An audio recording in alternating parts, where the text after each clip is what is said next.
अकोल्यातून एक धक्कादायक बातमी समोर आली। जन्मदात्या बापाने आपल्या 2 लहान मुलींचा खून करून मृतदेह नदीत फेकून दिल्याची घटना घडली। या घटनेमुळे परिसरात खळबळ उडाली असून धक्कादायक म्हणजे या बापानेच मुली बेपत्ता असल्याची तक्रार पोलिसांनी दिली होती। मिळालेल्या माहितीनुसार अकोला जिल्ह्यातील बाळापूर शहरातून वाहणाऱ्या भिकुंडी नदीत ही घटना घडली। सूत्रांनी दिलेल्या माहितीनुसार जन्मदाता पिता आणि मुली हे बुलढाणा जिल्ह्यातील रहिवासी आहे। या घटनेनंतर बापाला बुलढाणा जिल्ह्यातील खामगाव ग्रामीण पोलिसांनी अटक केली आहे। शेख हरून शेख शब्बीर असं बापाचं नाव, कुमारी सदप आणि कुमारी आलिया असं दोन्ही मुलींची नावे। पोलिसांनी या सौतानी बापाला अटक केली आहे। पोलिसांनी खाक्या दाखविताच दोन्ही मुलीचा खून करून बाळापूर जवळील नदीत मृतदेह फेकल्याचं शेख हरूनने कबूल केलं आहे।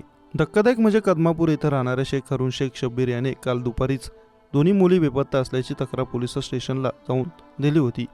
दरम्यान सदर दोन्ही मुलींना अटाळी येथून ऑटो रिक्षात बसून दिले होते असं सांगितलं होतं। मात्र पोलिसांनी शेख हरून यांच्यावर संशय आला। पोलिसांनी हरूनची कसून चौकशी केली असता आपल्या मुलींचा खून करून मृतदेह नदीत फेकल्याची माहिती पोलिसांना दिली। त्याने दाखविलेल्या बाळापूर येथील बायपासवरील नदीमध्ये दोन्ही मुलींचा मृत्यू शोधण्यासाठी खामगाव ग्रामीण, हिवरखेड आणि अकोला पोलीस घटनास्थळी दाखल झाले, पण त्याने हे कृत्य का केले याची माहिती अद्याप मिळू शकली नाही। पोलीस घटनास्थळी दाखल झाले असून त्या मुलींचा शोधकार्य सुरू आहे। अजूनही मृतदेह मिळून आले नसून शेख हरून मात्र पोलिसांच्या ताब्यात आहे।